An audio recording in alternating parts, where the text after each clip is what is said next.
पुन्हा एकदा आपण पुण्यामध्ये गेलेलो आहोत। पुण्यातली आपण ही दृश्य पाहतोय। सुप्रिया सुळे यांचं जंगी स्वागत या ठिकाणी कार्यकर्त्यांच्या मार्फत केलं जात आहे। विजयाचा हा जल्लोष आहे, विजयाचा हा गुलाल आहे, फुलांची उधळण केली जाते।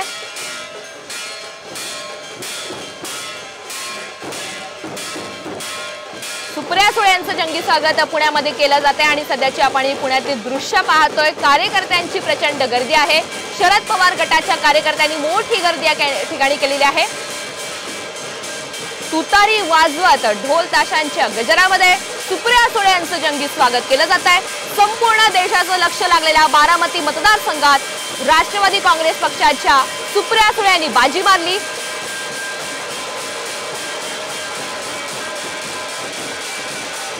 आणि त्याचमुळे सुप्रिया सुळे यांनी त्यांच्या वहिनी आणि राष्ट्रवादी काँग्रेस पक्षाचे उमेदवार सुनेत्रा पवार यांचा पराभव केला। या सगळ्याच्या पार्श्वभूमीवर सध्या पुण्यामध्ये या विजयानंतर सुप्रिया सुळे यांचं जंगी स्वागत केलं जात आहे। झूठा प्रचार किया गया, सब तरफ झूठ फैलाया गया।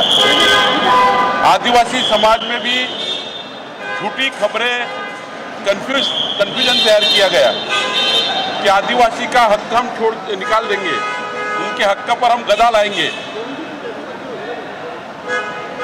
जहाँ तक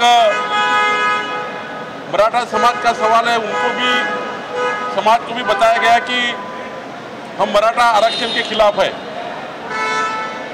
जातिवाद की राजनीति, कंफ्यूजन की राजनीति एक तरफ हो गई जो जीत में गई, और विकास की राजनीति जो हमने की, और विकास की राजनीति करने वाले हम सब पर थोड़ा हार का सामना करना पड़ा।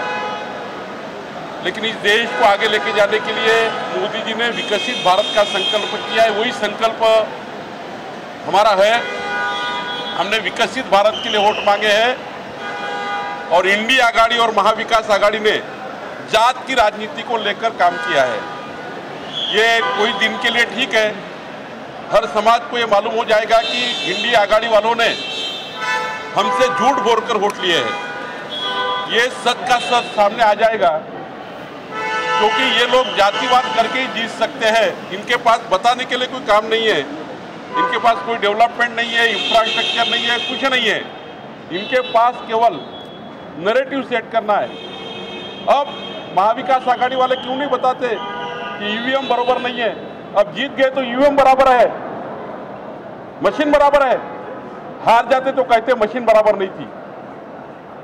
ये झूठी बातें करते हैं, झूठा बोलकर वोट लेते हैं। लेकिन जनता एक बार भ्रमित हो सकती है, बार बार भ्रमित नहीं हो सकती। विकास की राजनीति देश को आगे लेके जाएगी, विकास की राजनीति महाराष्ट्र को आगे लेके जाएगी। देवेंद्र फडणवीस यांनी काल राजीनामा देणार असं सांगितलं होतं। आज दिल्लीला जाऊन भेट घेणार आहे तुम्ही आणि फडणवीस, काय नेमकं होणार आहे, काय चर्चा झाली तुमची? आणि देवेंद्रजी व्यक्तीचा काय तोडगा निघाला? कालच मी याचं स्पष्टीकरण केलं आहे। देवेंद्रजींनी त्यांच्या भावना, शेवटी ते देवेंद्रजी राज्याचे नेते आहेत।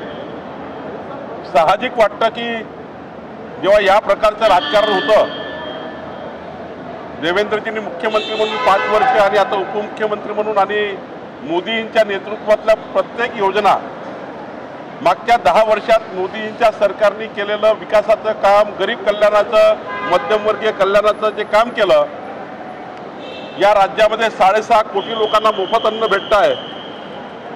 या राज्यामध्ये प्रत्येकाला घरकुल देण्याचं काम झालं। शेतकऱ्यांना त्या ठिकाणी मोठ्या प्रमाणावर केंद्र सरकारने कृषी सन्मान योजनेसारखी योजना दिली।